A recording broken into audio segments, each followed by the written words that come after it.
Hello नमस्कार। एक बार फिर से आप सभी का स्वागत है राज शांति आशियाना के इस यूट्यूब चैनल पर। और राज शांति आशियाना इंदौर में स्थित एक वृद्धाश्रम है। आज हम हमारे वृद्धाश्रम के एक और सदस्य से आपको मिलाते हैं और हमारे साथ हैं आज सतीश अंकल। सतीश अंकल, पहले तो हमारे दर्शकों को एक बार नमस्कार कर दीजिए। आप सभी को सादर नमस्कार। सतीश शर्मा जी का। सतीश अंकल, वैसे जब जो भी कोई सतीश अंकल को देखता है तो सबसे पहला क्वेश्चन ये होता है कि आपका एक वृद्धाश्रम है और आपने इतने जवान व्यक्ति को क्यों रख रखा है। तो सतीश अंकल, आपकी उम्र क्या है? दीदी, मेरी उम्र 71 है। 71 ईयर्स के आप हैं। तो आजकल के तो जो लोग हैं ना, वो जिम वगैरह जाते हैं सब फिट रखने के लिए, कि वो चाहते हैं कि बुजुर्ग ना दिखें, कुछ ना करें। और आप एक उन बुजुर्गों में से हैं, मतलब आपका दिन तो बच्चा है लेकिन आप उन बुजुर्गों में से हो जो फिट दिखते हैं। तो हमारी अगर युवा जो पीढ़ी है उसको आप कुछ सीख देना चाहो कि तंदुरुस्त रहने के लिए ये करना जरूरी है, वो क्या होगी? भाई, मेरे हिसाब से कम आदमी को दिन भर रूटीन में सुबह 6 बजे से उठ के कुछ ना कुछ वर्क करते रहना चाहिए। रात के सोते तक वक्त करना काम करते रहना चाहिए। ये नहीं कि अपन योगा ही करें या घूमने ही जाए। ऐसा कुछ वर्क करें जिससे अपना ये शरीर चलता रहे। हैं कहीं ऊपर कोई काम हो, अपन जिस मकान में रह रहे हैं या जिस जगह रह रहे हैं, अगर वहाँ कुछ ऐसे टेरेस वगैरह है तो 1-2 बार ऊपर जाए, नीचे जाए, इधर जाए, आगे जाए। मतलब चलते फिरते रहना चाहिए, रुकना नहीं चाहिए। रुकना नहीं। सतीश अंकल, आप कितने सालों से इस आशियाना में हैं? जी, मेरे को यहाँ पे करीब 3.5-4 साल हो गए। 3.5-4 सालों से आप यहाँ पर हैं। और क्या वजह रही आपकी यहाँ पर आने की, क्या कारण रहा? जी, जैसा आजकल का एटमॉस्फेयर देखने में आता ही है कि चक्कर वीडियो में भी देखा जाता है, फेसबुक पे भी देखा जाता है। मैं कुछ फैमिली टर्म्स ऐसे थे कि मैं नहीं चाहता था कि मेरी वजह से कोई परेशान हो या कुछ हो। इसलिए मैं अपना खुद वर्चस्व देखा, जॉब किया एक जगह। जॉब करने के बाद में लॉकडाउन लग गया। लॉकडाउन के बाद में मैं थोड़ा इधर उधर भटका। फिर मेरे को मेरी एक बिटिया है, वो मेरी बहुत ही अजीज बिटिया है। उस बिटिया ने मैडम से मिलाया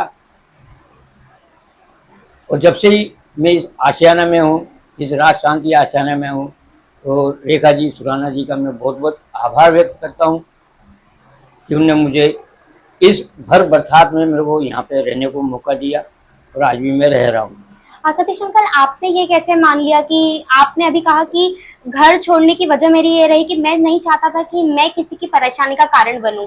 तो आपको ये एहसास क्यों हुआ कि आप अपने घर वालों की के लिए परेशानी का कारण है? अब दीदी देखिए ना, तो मेरे को मेरी मिसेज से परेशानी नहीं थी, ना बालिका से परेशानी थी। जो 4 सदस्य रहते, 4 सदस्य में से आप समझना मेरी बात को, 4 सदस्य से कोई एक नया सदस्य आ जाता है, उस विषय में उसके तालमेल या अपने तालमेल नहीं मिल पाते, जैसा आजकल देखा जा रहा है। तो मैं नहीं चाह रहा था कि उनके उसमें कुछ परिवार में वो मतभेद हो कि उनने भी 2-3 दिन खाना नहीं खाया, ये नहीं खाया। हमारे बेटे से ही बोला, बेटे ऐसी बात उन्होंने, पापा आप तो खाओ, आपका रहो। कोई मेरा दिल गवाह नहीं गया कि मेरे वजह से कोई ना वो रहे। नए सदस्य से आपका मतलब है आपकी बहू जी। यहाँ पर मैं स्पेसिफाई कर दूं कि हम ये नहीं कहते हैं कि जो हर लड़की है, हर बहू है वो खराब है, लेकिन कभी कभी परिस्थितियां ऐसी हो जाती है जहाँ शायद 2 लोगों का तालमेल नहीं बैठ पाता है या 2 लोगों के जो मन है वो एक समान एक स्थिति पे नहीं बैठ पाते हैं। लेकिन ठीक है सतीश अंकल, जो हुआ वो हुआ। उस वजह से आपको एक नया परिवार मिला और आज 48 लोगों का ये परिवार है। आपको यहाँ पर कैसा लगता है? मुझे यहाँ पे दीदी बहुत बढ़िया लगता है। मुझे 3.5 साल हो गए, मेरे को आज तक मेरे ना घर परिवार की याद आई है, ना कुछ याद आई है। तो सतीश अंकल, हमारे यहाँ पे हर तरह के त्योहार मनाए जाते हैं, हर त्योहार मनाते हैं। सबसे कोई खूबसूरत याद रही है आपकी कुछ त्योहारों की जो बहुत ही आपके दिल से करीब हो?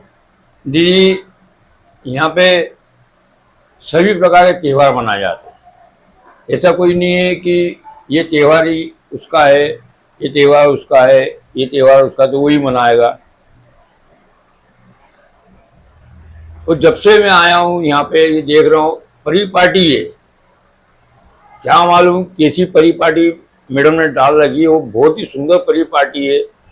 यहाँ पे गणपति चतुर्थी गणपति बैठा जाते हैं। पूरे 9 दिन गणपति की पूजा अर्चना होती है।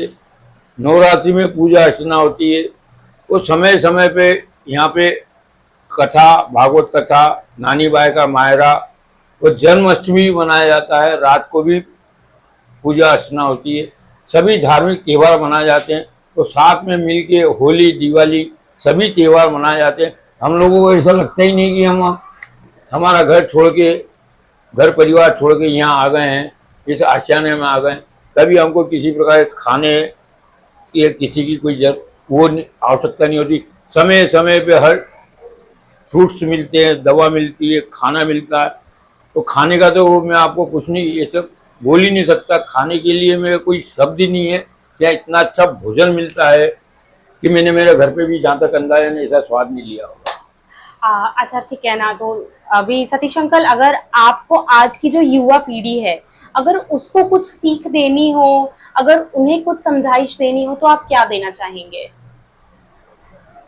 आज की युवा पीढ़ी से मैं इतना ही निवेदन करूँगा कि ऐसे भी कोई आशियाना में जाएं, जाके देखें कि वहाँ बुजुर्ग कैसे रहते हैं, वो कैसे उनकी देखभाल की जाती है, वो कैसे वहाँ का संचालक मंडल वहाँ की देखरेख करता है।